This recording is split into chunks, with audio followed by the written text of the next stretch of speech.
Semoga hari ini bisa turun, nanti bisa kami share ke teman-teman.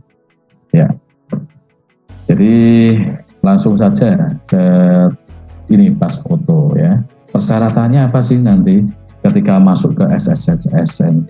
Ya, ketika masuk ke SSCSN ini nanti masuk ke daerah itu apa? Nah, ini ada satu pas fotonya. Pas foto ini mohon nanti jangan sampai pas foto ngiritah foto diwe, selfie gitu kan. Karena datanya ini sampai nanti teman-teman ini kepake nanti untuk sampai ke usul penetapan NIP.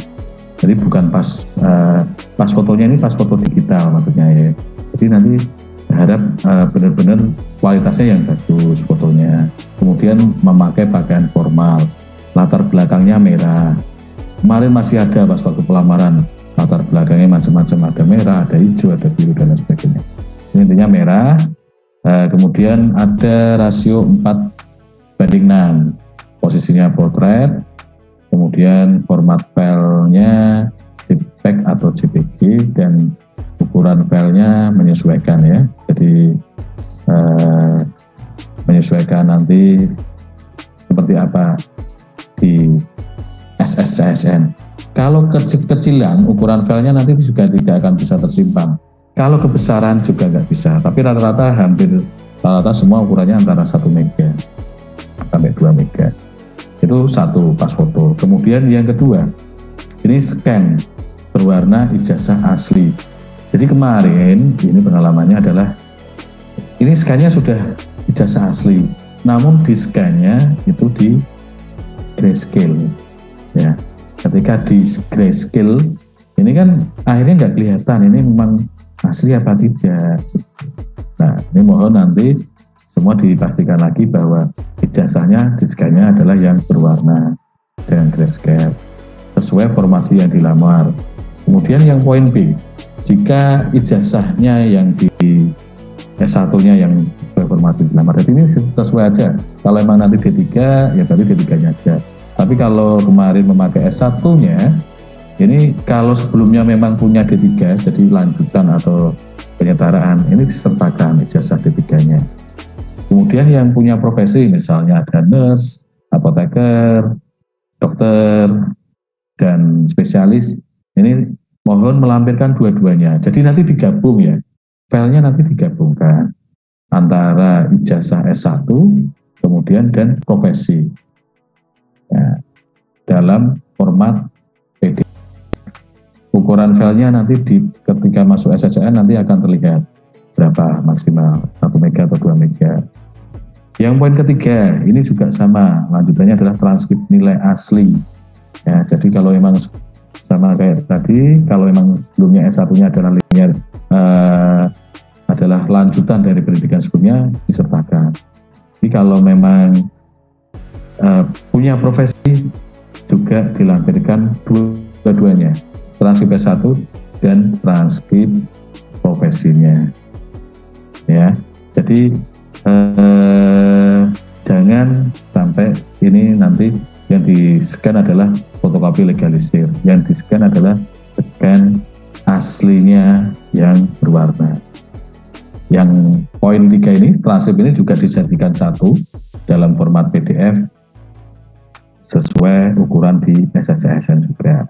Ya, jelas ya, ini yang 1, 2, 3 ya mudah. Nah, kemudian yang poin 4 ini adalah print out DRH dari SSCSN. Jadi nanti teman-teman ini di pengisian daerah, ini kan tahapannya masih pengisian daerah. Itu nanti ada riwayat-riwayat, tabel-tabel yang harus diisi. Ada data pribadi, tinggi badan, hobi, dan lain sebagainya. Kemudian riwayat pekerjaan sebelumnya mungkin, keluarga. Nah, ini nanti diisi selengkapnya, sesuai datanya apa, diisi selengkapnya. Kemudian setelah semua terisi, jadi ketentuan untuk pengisian ini bisa disimpan ya, jadi nggak harus 1 hari selesai. Jadi ketika ini, oh ini yang saya untuk data SKCK-nya belum, saya nyicil yang data pribadi dulu, bisa disimpan dulu, jangan dikirim. Nah, ini nanti kalau sudah komplit semua, sampai terakhir sudah komplit semua, ini nanti dicetak, Kemudian yang halaman belakangnya ini harus ada tanda tangan, ya, harus ada tanda tangan yang bermaterai tinta hitam oleh yang bersangkutan. Jadi ini nanti yang diuploadkan nanti harus ada upload DRH. Nah ini cetakan dari yang sudah teman-teman tadi diperbarui datanya, dicetak, kemudian yang halaman terakhir di-scan. Nah, ini monggo mau langsung di-scan jadi satu semua langsung monggo.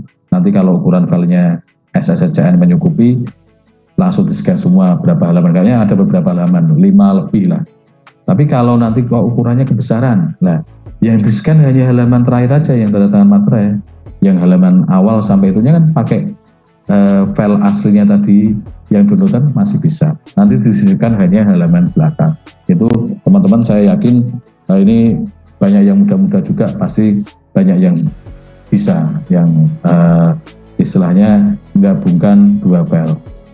Itu untuk SSC, untuk DRH. Kemudian surat pernyataan 5 poin.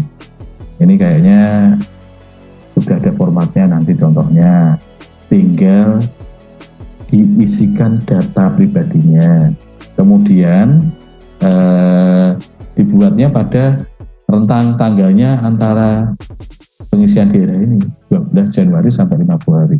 Monggo bebas antara itu pokoknya tanggalnya. Dan ini juga sama dicetak, kemudian bermaterai ukuran kertas ABS dan di format PDF. Yang poin 6, nah ini poin 6 ini surat lamaran. Surat lamaran tujuannya kepada Bupati Grobogan. Diketik sesuai dengan format. Ini sama, formatnya sudah ada contohnya semua. Jadi nanti teman-teman tinggal mengisikan data pribadinya, sesuaikan data dengan pribadinya, formatnya sudah ada semua. Dibuatnya juga pada rentang tanggal 12 Januari 2003 sampai 5 Februari. Kemudian ditandatangani dengan tinta hitam bermaterai. Ya, jadi materainya ini kemarin sempat mau waktu teman-teman kayak daftar kan sempat mau diaplikasikan e-materai, ternyata kendala sistem dan lain sebagainya, ini makanya kita pakai materai yang manual karena sistem kendala. Kemudian SKCK poin 7, ya ini SKCK ini yang siapa yang menerbitkan. Jadi SKCK yang masih berlaku dengan ketentuan diterbitkan oleh Polres sesuai alamat domisili. Polres ya, jangan Polsek, Polres. Di domisilinya mana? Biasanya nanti Polres itu memang dasarnya adalah KTP atau domisili. Kemudian diterbitkan pada rentang 12 Januari sampai 5 Februari. Dan nanti minta peruntukannya untuk apa? Pasti nanti suruh diisi form. Atau kalau sekarang kayaknya online juga ada alamatnya di Polres Grobogan. Peruntukannya adalah usul penetapan NIPPPK. Ya. Kemudian ketika pas SKCK, ini nanti mohon teman-teman juga ketika nerima itu jangan hanya terus diterima saja, dilihat. Kadang karena juga jumlah banyak ya, ini di semua lah, di kami juga, di semua lini lah. Karena kadang yang tahun-tahun kemarin terjadi, kadang datanya salah, misalnya tanggal lahirnya salah, kemudian namanya ada yang salah, ataupun data apanya salah. Lain nanti kalau datanya pribadi salah kan juga nanti BTL. Nah, sebelum nanti masuk ke SSCN dilihat dulu, oh data saya sudah sesuai. Nanti kalau memang belum sesuai, mohon revisi. Itu SKCK kalau sampai ada terjadi kesalahan, mohon revisi. Jadi nanti dia datanya komplit dan valid dengan data pribadinya sesuai. Sebagai informasi, data yang dipakai acuan untuk tanggal lahir, nama, ini adalah data di ijazah, ya, data di ijazah. Jadi teman-teman ini kan kadang data kependudukan atau apa ada yang berbeda. Kemarin waktu ngelamar akhirnya datanya berbeda. Nanti yang diambil untuk pengenipan ini, untuk prosesnya adalah data ijazah. Jadi nanti mohon, kalau memang masih ada datanya yang berbeda nama dan tanggal lahirnya, mohon disamakan. Mau yang dipakai yang mana? Mau data ijazah atau data kependudukan? Kalau data kependudukan yang dipakai harus ada ralat ijazah. Atau sebaliknya, kalau memang ijazahnya yang benar, kependudukannya dipakai. Atau kalau berbeda-beda dari SD, SMP, SMA dan lain sebagainya, datanya kadang berbeda-beda. Yang di terakhirnya atau kemarin itu antara misalnya Yosef pakai J, ada Y, ada dan lain sebagainya, S ada H-nya lah. Ada yang sampai karena datanya berbeda semua minta surat keterangan pengadilan bahwa nama itu sama. Tapi prinsipnya yang dipakai adalah ijazah. Jadi nanti kalau memang di database-nya SSCSN kemarin masih pakai datanya KTP dan itu ternyata berbeda ijazah, mohon tadi diisi link Google Drive-nya tadi yang berbeda nama ataupun tanggal lahir. Itu J. Lanjut ke poin 8. Nanti tanya jawab nanti setelah ini mawon ya, nanti biar bisa terkumpul semua. Surat keterangan sehat jasmani rohani dari rumah sakit pemerintah. Ya. Ini intinya satu, rumah sakit pemerintah. Mau dari rumah sakit mana? Monggo. Jadi kemarin kebetulan dari rumah sakit sebenarnya kita saat ini kebetulan rumah sakit kayaknya full RSUD Sujati ini karena untuk pelayanan yang dari CPNS mau ke PNS setiap hari sudah 40. Kemarin sebenarnya kami diminta untuk koordinasi terkait pembagian jadwal. Namun karena mengingat menimbang ini teman-teman ini kan kesehatan juga, mau dimanapun monggo cek kesehatannya. Jadi nanti ada dua yang dikeluarkan, surat keterangan sehat jasmani dan surat keterangan rohani. Ada dua surat, ya. Biasanya ada dua surat kalau di RSUD Sujati. Nah, jadi monggo mau di Sujati dan lain sebagainya. Tapi kalau untuk sampai dengan Sabtu ini kayaknya sudah ada jadwal setiap hari 40. Kemarin Bu Diana atau Bu Diti, antriannya banyak masa, nggak harus di rumah sakit itu atau monggo nanti dikomunikasikan. Mungkin ini di masing-masing puskesmas atau di dinkes di RSU mungkin ada nanti yang koordinatornya. Yang mau menjadi koordinator siapa nanti untuk proses. Biasanya nanti kalau kita menjadwalkan harus ada koordinatornya. Lah ini pada di sela-sela ini kami juga harus memproseskannya. Makanya ini kami lepas, monggo SKCK mau dari rumah sakit, yang penting rumah sakit pemerintah. Nanti mohon ketika menerima surat keterangan sehat jasmani dan rohani, dilihat juga kadang tanda tangan dan stempel asli lengkap. Nah kadang kalau ditandatangani stempelnya lupa, nggak ada stempel. Kemudian nomor surat keterangan dan tanggal suratnya ini diterbitkan antara tanggal 12 sampai tanggal 5. Nah, ini nanti ketika di daerah, ini kolomnya satu. Walaupun suratnya dua, kolomnya satu kadang. Bisa diisikan salah satu saja, surat keterangan sehat jasmani, atau dua-duanya monggo. Kadang tanggalnya berbeda, tapi prinsipnya salah satu dimasukkan, tapi filenya ini nanti dijadikan satu kotak. Jadi nanti ada dua surat, biasanya ini dijadikan satu PDF. Itu J. Nah, perihalnya keperluannya sama, usul penetapan NIPPPK. Ini saya yakin teman-teman jangan di puskesmasnya masing-masing ya. Ini karena untuk penembergasan NIP yang dipakai adalah yang dari rumah sakit pemerintah. Dan juga yang rohaninya kayaknya yang berwenang ini, walaupun kita punya rumah sakit dua yang di Wirosari ataupun Buku, kayaknya belum punya dokter spesialis juga. Jadi yang berwenang kayaknya masih di, kalau perlu tadi di Sujati Mas.